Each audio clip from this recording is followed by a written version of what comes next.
we'll just see though. I got to go back and talk with the team and see what makes the most sense. That's really all it boils down to. I'm very disciplined in the sport of boxing, in life in general.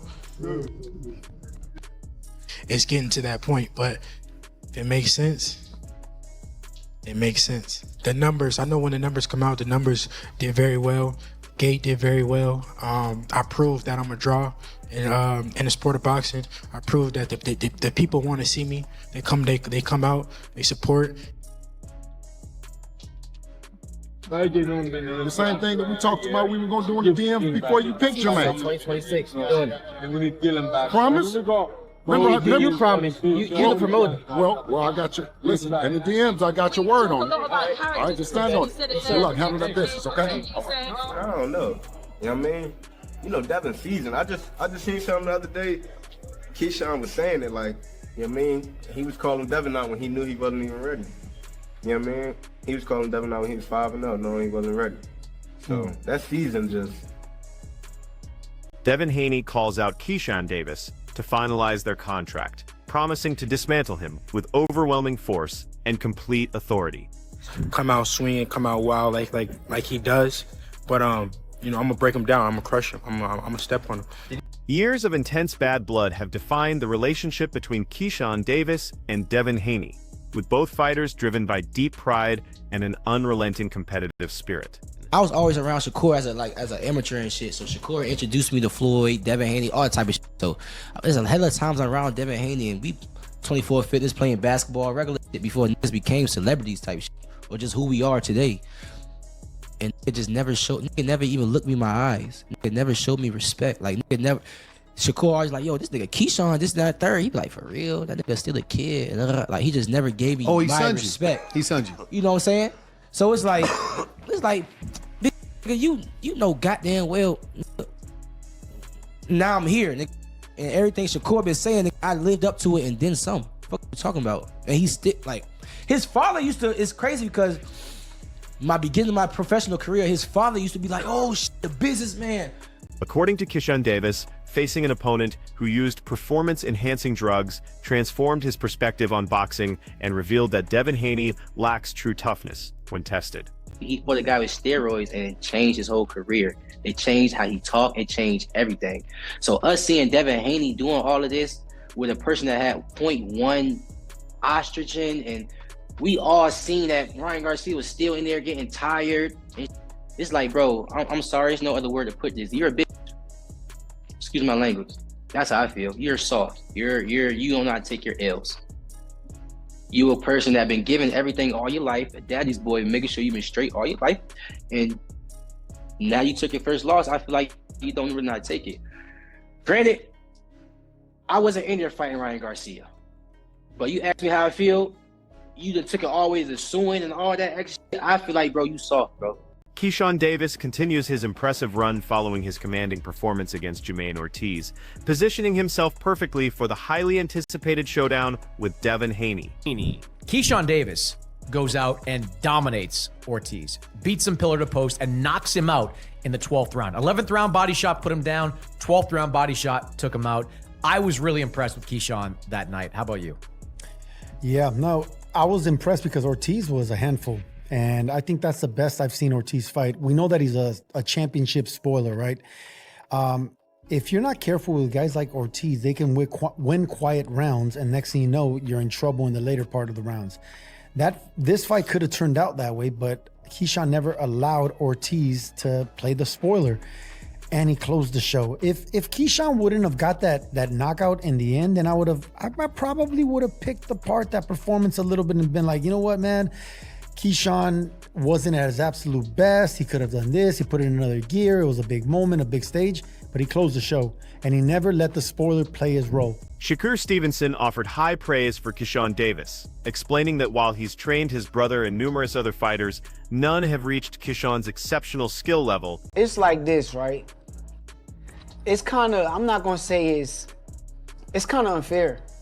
What you mean? It's unfair for these fighters to the point where that's really my brother, and we could really help each other Tommy Smalls weighed in on the escalating conflict between Devin Haney and Keyshawn Davis, emphasizing how crucial timing and proper preparation are in professional boxing. He remembered Keyshawn challenging Devin early in both their careers, when Keyshawn had only 5 professional fights, suggesting Davis might have been rushing into a premature confrontation. Smalls highlighted that experience and seasoning are essential before fighters tackle certain high-level challenges. However, he recognized that both Devin and Keyshawn entered the professional ranks around the same period, making their future battle even more compelling. Smalls anticipates an excellent fight that boxing fans will eagerly support. He questioned whether weight class differences might affect the result, mentioning his initial expectation that Devin would face Shakur Stevenson first. Regardless, Smalls views this matchup as both unavoidable and thrilling. 47 for me, so it is what it is. You know what I mean? I gotta see everybody above me. You know what I mean? If you're not above me, I ain't worrying about you. If you got one of them belts, I'm on that ass. You know what I mean? Do you like to hear that? Like hearing more guys at 140 or the big name dudes jump into your division? Yeah, big name. I thought you was about to say just, I don't want just anybody just moving up to 47. Ain't gonna do nothing but get crowded, but the bigger names ain't doing nothing but making more opportunity. You know, they gonna be, everybody scanning each other. And them coming up, they gonna have to be looking for somebody that's above them. You know what I mean? So it is what it is. I'm ready to get it on. In your opinion, who wins that fight if it were to occur? Out of who? Devin and Keyshawn. I don't know, man. I don't know. Keyshawn was saying it like, you know what I mean? He was calling Devin out when he knew he wasn't even ready. You know what I mean? He was calling Devin out when he was 5-0, knowing he wasn't ready. So that season they play a part. You know what I mean? But they both been in the game about the same time, man. It's gonna be a good fight. It's gonna be a good fight for sure. Do you think the weight is gonna play a role? I honestly thought Devin and Shakur would end up fighting first. You know what I mean? Me too. I thought they would end up fighting first, but Davis imposed his will throughout every round, dictating the tempo and systematically wearing down Ortiz with surgical precision. His offensive arsenal was perfectly balanced, featuring crisp jabs targeting the body, devastating hooks, sharp uppercuts, and perfectly timed combination sequences. All delivered with relentless forward pressure that prevented Ortiz from establishing any comfortable rhythm. The contest concluded spectacularly when Davis secured a knockout victory in the final round following a series of punishing body shots. This performance represented a defining moment on boxing's biggest platform, demonstrating not only his technical excellence but his killer instinct when opportunities arise. The triumph established Davis as a legitimate contender among the division's elite, proving he's prepared for championship-level opposition. And he had a good game plan, Jermaine Ortiz, and he's just not that guy. He's come up short now 3 times on the biggest stage possible. No shame losing to Loma, Lopez, and Keyshawn, but when you're getting knocked out in the last round, that's when you start questioning your stance in the top of the game. But that's credit Keyshawn, man. He closed the show and he looked incredible. I thought Keyshawn was really good. He obviously filled out the weight really well. He is a strong 140-pounder. Body work has become his MO. You go back to the Dennis Baranchik fight, knocked down Baranchik, kind of went the same way. Knocked down Baranchik in the 3rd round with a body shot, knocked him out in the 4th round. This time was the 11th and the 12th round for Jermaine Ortiz. I would disagree with you that I didn't like Ortiz's game plan. I thought he should have moved a lot. Boxing insiders predict that by 2026, the most captivating fight in the sport will feature Keyshawn Davis against Devin the Dream Haney. Years of mounting tension between Davis, his team, and Haney have created significant anticipation through heated public exchanges. Although Haney has been connected to potential fights with Gervonta Tank Davis and Mario Barrios, many experts believe a collision with Keyshawn would generate far more excitement and financial success. Davis, who already holds a championship at 35 pounds, has delivered performances that fans found significantly more thrilling than Shakur Stevenson's recent outings. And his meteoric rise has redirected discussions toward marquee matchups. Keyshawn Davis brothers and Devin the Dream Haney. I believe in the 147-pound division that a Keyshawn Davis versus Devin Haney will be just as interesting, just as lucrative than any of those fights that we mentioned. A potential fight with Rolly Romero, potential fight with Devin Haney and Crocker. I think Keyshawn Davis and Devin Haney will be a way better fight than that. Mario Barrios, I think that Keyshawn Davis and Devin Haney promo will be way better than the Mario Barrios and Devin Haney. And of course, those are unification bouts, but we also in the landscape of boxing in which belts don't matter as much. It don't matter as much. It matters, but it don't matter as much. Keyshawn Davis was already a champion in the 135-pound division, and where he performed very, very well. At 47 pounds, the potential becomes even more explosive. Boxing analysts emphasize that championship belts carry less significance in the current landscape. The real currency is star appeal, fighting style, and audience connection. Davis contributes Olympic credentials, razor-sharp technique, and suffocating pressure. Haney counters with tactical mastery and championship-proven experience. This combination creates a stylistic war that guarantees excitement. Some observers describe it as Davis aggressively pursuing Haney, who refuses to retreat from any challenge, with Bill Haney orchestrating Devin's career decisions and Keyshawn determined to validate his elite status. The promotional campaign alone could match any unification event. By summer 2026, this collision is projected to become one of boxing's most significant moments. The performances that Keyshawn Davis has is really more entertaining than the performance that Shakur Stevenson had. We was talking about Shakur Stevenson and Tank in the 135-pound division, but as Keyshawn kept emerging, he was already a conversation of Shakur, Keyshawn, and Davis, Keyshawn. Of course, we got Andy Cruz. They're going to be facing Murataya on the 24th, but look like that fight is not gonna happen. The primary fight for Keyshawn Davis now, in my opinion, is Devin the Dream Haney at 147 because that's his plan. The primary fight for a Devin Haney, in all actuality, should be now a Keyshawn Davis. If Keyshawn Davis is willing to fight you and they call in and Devin Haney and Bill Haney, shout out to Bill Haney, he's done a wonderful job as a manager, is saying that they Debo, well, Keyshawn Davis is Craig and Keyshawn Davis is running towards Debo, right? Bernie Thought Boxer shared his candid assessment of Keyshawn Davis challenging Devin Haney, expressing both genuine respect for Haney's abilities and strong admiration for Davis's potential. Bernie confirmed witnessing Haney's sparring sessions and recognizing his exceptional ring presence, characterizing him as a polished veteran.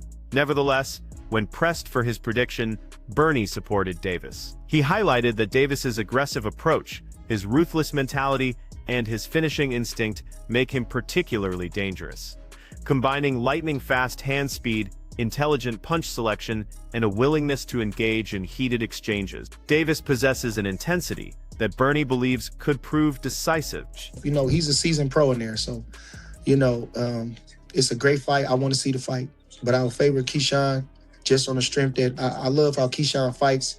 I love his meanness. I love, like I say, his kill mentality. He has great hand speed, like I say, great punch selection, and he's willing to mix it up in there. So I would favor Keyshawn, but it's just a fight that I would love to see. I mean, knowing that Devin Haney fight could be such a big fight down the line, do you would rather see Keyshawn in a fight at 147 first before tackling Devin Haney? What'd you think? No, just give him what he wants. Give him what he wants. You know, all the talking, just give him what he wants. If that's what he said, then just do that. You know, sometimes we just gotta listen what they say and give them what they want, you know? Bernie rejected suggestions about waiting for Davis to compete at 47 pounds before arranging the Haney fight. He argued that if Davis desires this opportunity, it should be granted immediately. Bernie emphasized that Davis has already achieved star status as an Olympic silver medalist and world champion, eliminating any justification for delays. He described Davis as ready to be unleashed and given the premium opportunities he's requesting. Bernie also addressed the post-fight tension involving Conor Benn and Shakur Stevenson, acknowledging the conflict while maintaining that Davis's trajectory remains focused. He's actively pursuing the biggest names available, with Haney sitting at the summit. Keyshawn's a star. Like I say, he's a silver medalist. He's a world champion already, been a world champion already. There's no more holding back for him now. Just let him go. Let him off the leash, you know? After the fight, Conor Benn comes into the ring. They talk, have some words, but Shakur Stevenson said, I want to put that same rehydration clause you put on Chris Eubank. Tell me, what did you get out of that moment in the ring? Well, I heard on the press conference where I think it was his manager said that, that was a clown move, but I think Shakur invited that, I don't even know if I would have said all that about Conor being right then, but I think he really wants that fight. He really wants the money for the fight. He been saying that, and now he came through victorious. Fight analysts view the prospective battle between Devin Haney and Keyshawn Davis as one of boxing's most fascinating potential matchups. Haney recently acknowledged the challenge through social media posts, expressing his readiness to face Davis and intensifying fan excitement. Davis maintains a perfect professional record with 14 victories, including 10 knockouts, while Haney boasts 34 wins with 15 stoppages.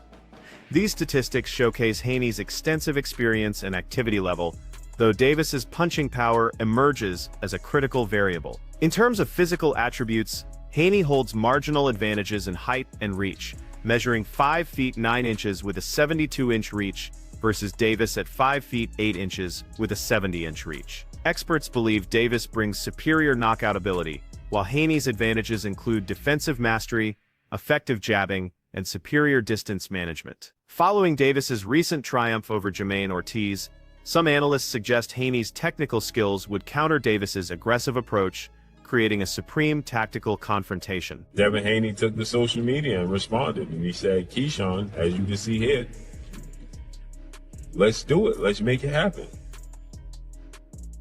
Right? Now, Keyshawn is now 14 wins, no losses, no draws, 10 wins by way of knockout. Devin is 34 wins, no loss, no draw, 15 wins by way of knockout. So Devin got more knockouts than Keyshawn actually has fights. Devin is about 5'9", with about 72-inch arm reach. Keyshawn is about 5'8", with a 70-inch arm reach. Keyshawn has more power. Devin Haney has shown that he's a better pure boxer. I think Devin Haney's defense is better than Keyshawn's. Devin Haney's going to control him with his jab, his distance, his range, and his counterpunch ability. I think this is going to be the most skilled, talented fighter that Devin Haney has fought outside of Lomachenko. Right? Lomachenko is so accomplished, so skilled, so talented. But I just think that Keyshawn is bigger, has more power than Lomachenko, and just as talented and skilled as Lomachenko. I think Keyshawn is more skilled and talented than Regis Prograis and Brian Norman Jr., but they got more power than Keyshawn does. Greg Hackett provided an insightful analysis of Keyshawn Davis's dominant showing against Jermaine Ortiz, focusing on the tactical preparation and execution that secured victory. He revealed that during training camp, Khan and Keyshawn recognized that Ortiz performs best when establishing his preferred rhythm and controlling fight tempo. Through sustained pressure application, Keyshawn prevented Ortiz from finding any comfortable groove. Keyshawn kept the pressure. Him keeping that pressure wasn't allowing Jermaine to get set and set up whatever he needs. He did a great job pressing him. The jab to the body, the right hand to the body, the hooks, uppercut, everything he did was good. It was with pressure, and I think that was the main factor. He kept the pressure on him. The 1-2 now. Keyshawn's timing is fucking incredible. Like coming off the layoff, right? Coming up to another division. In my mind, I'm thinking that was going to be the first thing to suffer. But he had his timing from round 1. Yeah. I mean, it wasn't nothing for him really to pick up on because Jermaine Ortiz is a rhythm fighter. He got to feel good to get his I mean, he gotta know that you slowed down for him to get his Hackett celebrated how Keyshawn diversified his attack with body jabs, downstairs right hands, hooks, and uppercuts, all thrown with constant forward aggression. This relentless pressure served as the decisive element, keeping Ortiz frustrated and unable to implement his typical offensive patterns. Hackett particularly praised Keyshawn's exceptional timing, which seemed remarkable considering his lengthy layoff and division change. Most expected timing issues after such an absence, but Keyshawn displayed pinpoint accuracy from the opening bell, since Ortiz relies heavily on rhythm and needs opponents to slow down for counter opportunities. Khan and Keyshawn never provided those openings. Hackett observed how Keyshawn pursued the stoppage during later rounds, despite building a comfortable lead, demonstrating hunger and determination. The sustained pressure, perfect timing, and refusal to coast ultimately overwhelmed Ortiz. Hackett's breakdown perfectly captured why Keyshawn's performance was so impressive. That was the main thing, keeping that pressure. Stayed in his face. That was very important. He seemed to be pressing for the stoppage. Late rounds, he predicted the stoppage. Even when he had to fight, like he was comfortably ahead, he kept pressing the gas. He kept pressing the gas. Did you know that he was going to get Maine out of there late? I didn't know he was going to get him out late. I knew it was a possibility, especially the way he was hitting him to the body. He was landing good, clean shots to the body, and you could tell Jermaine didn't like it. And I had tweeted after the second round, like, and I said, all Keyshawn got to do is keep going to the body, and that's what ultimately ended it. The body work. I mean, you could tell he's just a lot better. He's just a lot better fighter than what Jermaine is used to. I think the size. It's not that Keyshawn is a real big guy, but his approach is like a big guy. That's it for today's video. Stay tuned until next time.